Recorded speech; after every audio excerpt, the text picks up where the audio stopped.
स्वागत है आपका, आपके साथ मैं हूं पुनीत। और चलिए सीधे बिलासपुर आपको लिए चल रहे हैं, जहां पर 97 विकास कार्यों की सौगात दी जा रही है मुख्यमंत्री के हाथों।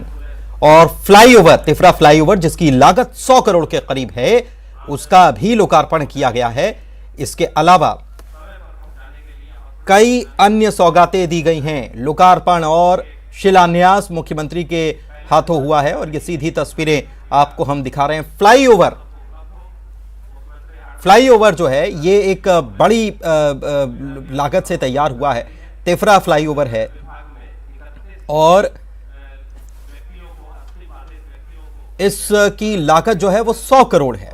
और समझा जा सकता है कि जब भी कोई फ्लाईओवर बनता है तो वो केवल एक फ्लाईओवर नहीं होता है, बल्कि वो शहर के लिए एक बहुत ज़्यादा ट्रैफिक के लिहाज से अगर देखा जाए तो बहुत अंतर पैदा कर देता है। तो ये फ्लाईओवर, तिफरा का फ्लाईओवर जो है, ये बहुत महत्वपूर्ण था और इसकी सौगात आज मिल गई है बिलासपुर को।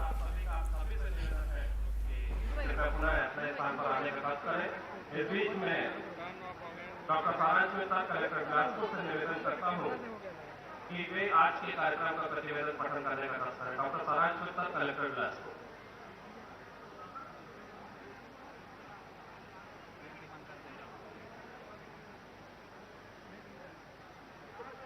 माननीय मुख्यमंत्री जी एवं मंचस्थ सभी अतिथियों को मेरा सादर नमस्कार।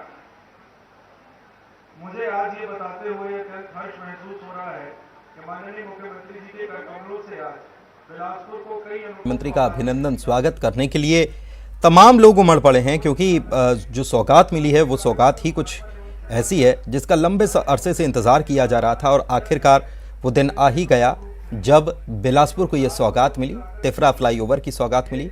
इसके अलावा कुल 97 विकास कार्य हैं जिनका लोकार्पण और भूमि पूजन किया गया। बिलासपुर विश्वविद्यालय में भी नए भवन का लोकार्पण किया गया और 353 करोड़ से भी ज़्यादा के विकास कार्यों की ये सौगात आज दी जा रही है बिलासपुर वासियों को।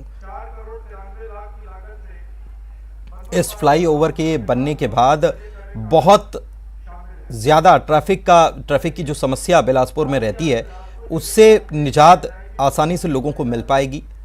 और लंबे समय से इसकी मांग चल रही थी कि ये कब पूरा होता है।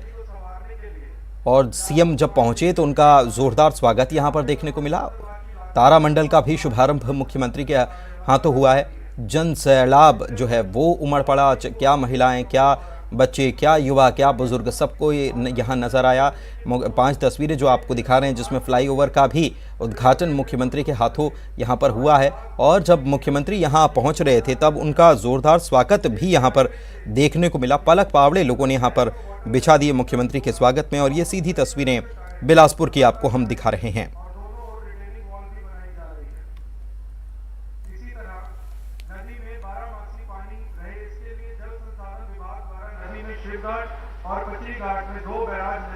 तो लंबे अरसे से जो मांग हो रही थी, आखिरकार वो मांग पूरी हुई, साकार रूप ले चुकी है। और अब लोग इस फ्लाईओवर से जब गुजरेंगे तो उनको बहुत सारी जिन दिक्कतों का सामना करना पड़ता था, उनको उन सभी दिक्कतों से छुटकारा मिल जाएगा।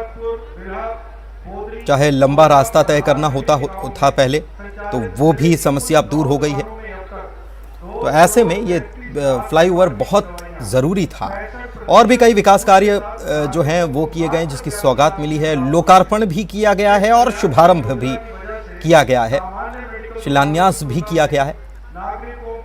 277 करोड़ से ज़्यादा के कार्य जो हैं उनका लोकार्पण हुआ है और 76 करोड़ के करीब जो कार्य हैं उनका शिलान्यास हुआ है।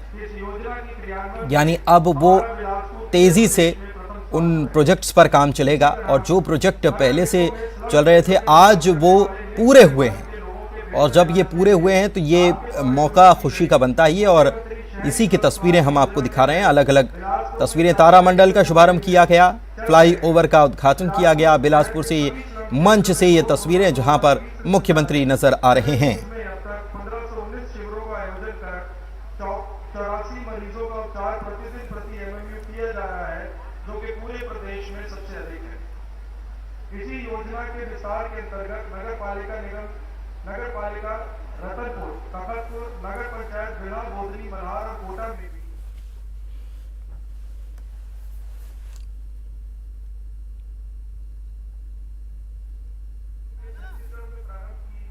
Swami Atmanand English medium. और आइए अब आपको सीधे लिए चलते हैं शूरवीर सम्मान 2022 न्यूज 18 की तरफ से शूरवीरों का सम्मान कार्यक्रम रखा गया है। जबलपुर के तरंग ऑडिटोरियम में यह कार्यक्रम आयोजित किया गया है, जिसमें पहुंचे हैं गृह मंत्री नरोत्तम मिश्रा। सीधी तस्वीर आपको दिखाते हैं। दिक्कत आती है, या जब धर्म हावी होता है तो दिक्कत आती है। तो इसलिए जो दिखाई दे रहा है वो परिणाम में नहीं आएगा। परिणाम में भारतीय जनता पार्टी में बहुमत के साथ आने वाली है, बहुमत के साथ। अखिलेश यादव क्लेम कर रहे हैं कि इस बार पूरी ताकत आपने लगा दी, आपकी पार्टी के तमाम बड़े नेताओं ने लगा दी, फिर भी वो कह रहे हैं कि नहीं, मुझ पे भारी नहीं है अभी तक बीजेपी के इतने लोग। ने पिछली बार भी ऐसे ही क्लेम किया था। पिछली बार पिताजी ने उनके ने कहते हैं खेल बिगाड़ दिया था। पिछली बार पितृदोष था, इस बार इत्रदोष है। तो इसलिए मेरे को नहीं लगता कि कुछ भी हो पाएगा। मैंने उस चुनाव में भी जाके कहा था कि मुलायम जी के बेटे की चिंता है तो सपा को वोट दो, सोनिया जी के बेटे की चिंता है तो कांग्रेस को वोट दो, चौधरी अजीत सिंह जी की बेटे की चिंता है तो चौधरी को वोट दो, और अपने अपने बेटों की चिंता है तो भाजपा को वोट दो।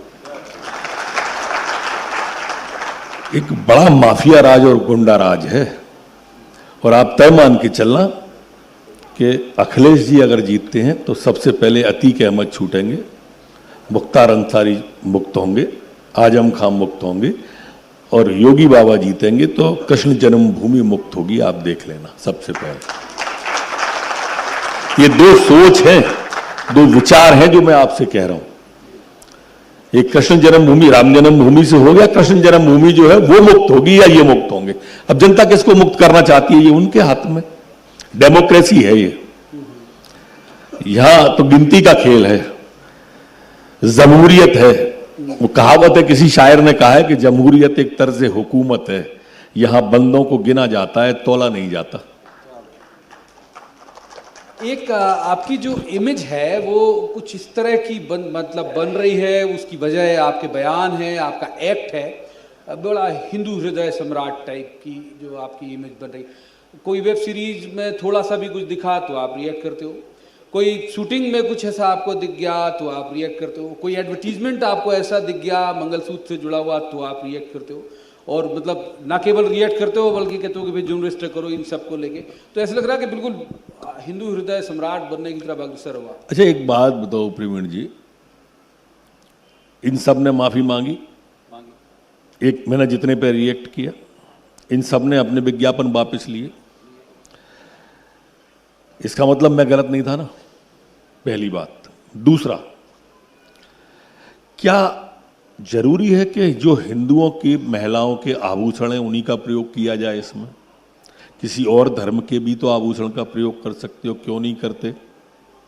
हर बार आस्था हमारी ही क्यों विखंडित की जाती है? क्यों की जाती है? किसी और भी तो धर्म है ना दुनिया के अंदर, किसी और धर्म को एक आध बार तो टारगेट करो। फिल्मों में करते हो, OTT पे करते हो, विज्ञापन में करते हो, हर बार हिंदू धर्म को ही क्यों करते हो? यही तो बोला है मैंने। गलत को गलत सच कहना अगर बगावत है तो समझो हम भी बागी हैं, इसमें कोई वो नहीं है। पर ये तरीका ठीक नहीं था, और आप देख रहे होगे उसके बाद बदलाव आ रहा है। नहीं तो सनी लियोनी मधुबन में राधिका के ऊपर नाच रही है, अब सनी लियोनी हमारे इस गीत पे डांस करेगी तो ये गलत है। फिर सनी लियोनी ने माफी मांगी ना, वापस किया ना वो गीत, सुधार किया ना उनने। कोई को तो स्टेप लेना ही पड़ेगा। तो आपका ऑरा इतना है ना, आपका ऑरा वाली बात नहीं, मेरे पे विभाग ऐसा है, मेरे मेरे पे गृह विभाग है, मेरे पे गृह विभाग है, और ये देखना मेरी जिम्मेदारी है। और जो मेरी जिम्मेदारी है मैं बखूबी जानता हूं, और उसको आप किसी भी रूप में ले सकते हो। एक आपको स्टोरी और दिखाते हैं। हरिओम शर्मा साहब हैं, रिटायर्ड नगर पुलिस अधीक्षक जबलपुर के, जिन्हें ये लाइफ टाइम अचीवमेंट अवार्ड के लिए हमने चुना इस न्यूज 18 के कार्यक्रम में। देखिए।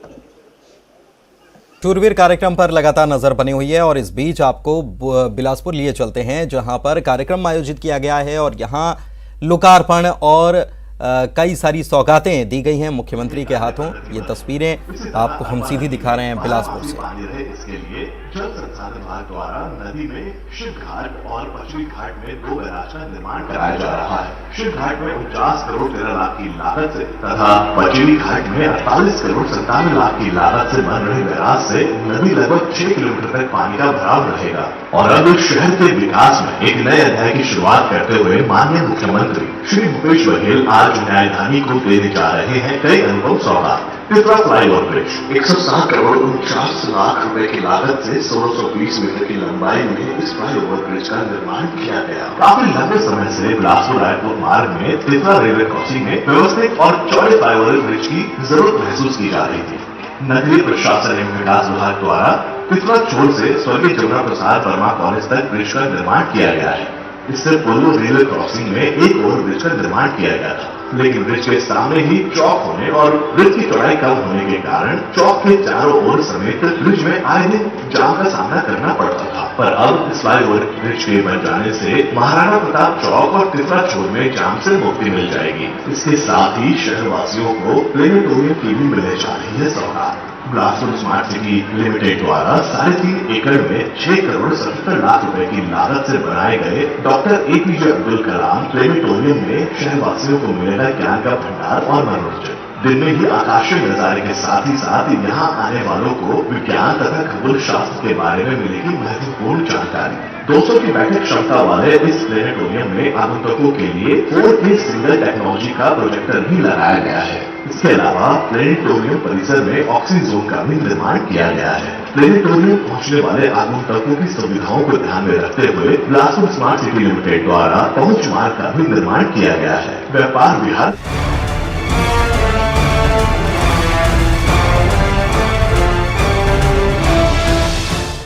तो जो तस्वीरें दिखा रहे थे उस पर लगातार नजर बनी हुई है। इस बीच जो पूरे दुनिया में जो घटनाक्रम हो रहा है उस पर भी हम आपको लगातार अपडेट कर रहे हैं। यूक्रेन से भारतीयों की वापसी होगी, बड़ी खबर इस वक्त आपको बता रहे हैं और वापसी का खर्च मोदी सरकार उठाएगी। 16,000 भारतीय वापस लाए जाएंगे, सूत्रों के हवाले से यह बड़ी खबर आपको बता रहे हैं। तो यूक्रेन से जो भारतीय फंसे हुए हैं यूक्रेन में, उनकी वापसी कराने के लिए तमाम प्रयास जो हैं वो केंद्र सरकार की तरफ से किए जा रहे हैं। और इस बीच एक बड़ी खबर यह भी आई है कि वापसी का खर्च मोदी सरकार उठाएगी। वहां पर एक बड़ी समस्या ये भी आ रही थी कि जो छात्र या जो लोग वहां पर फंसे हुए हैं, वहां से लौटने का किराया बहुत ज्यादा हो गया था और इतना वो अफोर्ड नहीं कर पा रहे थे। और ऐसे में अब ये बड़ी खबर कि जंग के बीच, जो जंग चल रही है रूस और यूक्रेन के बीच, ऐसे में वहां फंसे भारतीयों को निकालने के लिए सरकार की तरफ से तमाम प्रयास शुरू हो चुके हैं और उनको अंजाम दिया जा रहा है। और ये खबर भी आई है कि यूक्रेन से भारतीय वहां जो फंसे हुए हैं उनको वापस लाने के लिए वापसी का खर्च भी सरकार की तरफ से उठाया जाएगा। कुल 16,000 भारतीय हैं जिनको वापस लाया जाएगा। सूत्रों के हवाले से यह बड़ी खबर आपको बता रहे हैं। तो यूक्रेन से भारतीयों की वापसी होगी। और इसी मामले में अपडेट आपको बता देते हैं, रोमानिया यूक्रेन सीमा से भारतीयों को वापस लाने की जो है वो तैयारी कर ली गई है। भारतीय अधिकारी यूक्रेन की सीमा पर भारतीयों को लगातार लेकर आ रहे हैं और आज रात 2 विशेष विमान रोमानिया सीमा के लिए रवाना होंगे और कल वापसी भी हो जाएगी। तो जैसा कि हम आपको बता रहे थे कि प्रयास शुरू कर दिए गए हैं और बहुत जल्द वापसी होने वाली है, तो इसी के तहत ये अपडेट भी आपको बता रहे हैं कि रोमानिया यूक्रेन की सीमा जो है इससे भारतीयों को वापस लाने की तैयारी है। भारतीय अधिकारी यूक्रेन की सीमा पर भारतीयों को लेकर आ रहे हैं और आज रात 2 बजे माफ कीजिएगा, आज रात 2 विशेष विमान जो हैं वो रोमानिया सीमा के लिए रवाना हो जाएंगे और कल वहां से इन विमानों के जरिए जो भारतीय हैं उनकी वापसी भी हो पाएगी और खर्च सरकार उठाएगी, ऐसी भी खबर है सूत्रों के हवाले से।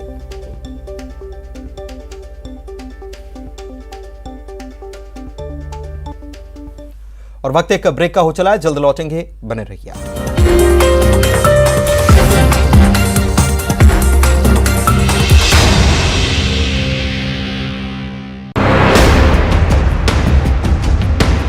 अनिल देशमुख को गिरफ्तार करवाया, अब इनको गिरफ्तार करवा दिया। तो अनिल देशमुख को निकाल लो ना न्यायालय से, दिक्कत क्या है? ऐसा लग रहा है कि एक महागठबंधन तैयार हो रहा है नेशन वाइड आपके खिलाफ। मना किसने किया है? आप कीजिए ना, ये प्रजातंत्र है, लेकिन हम भी लोगों को एक्सपोज करेंगे ना।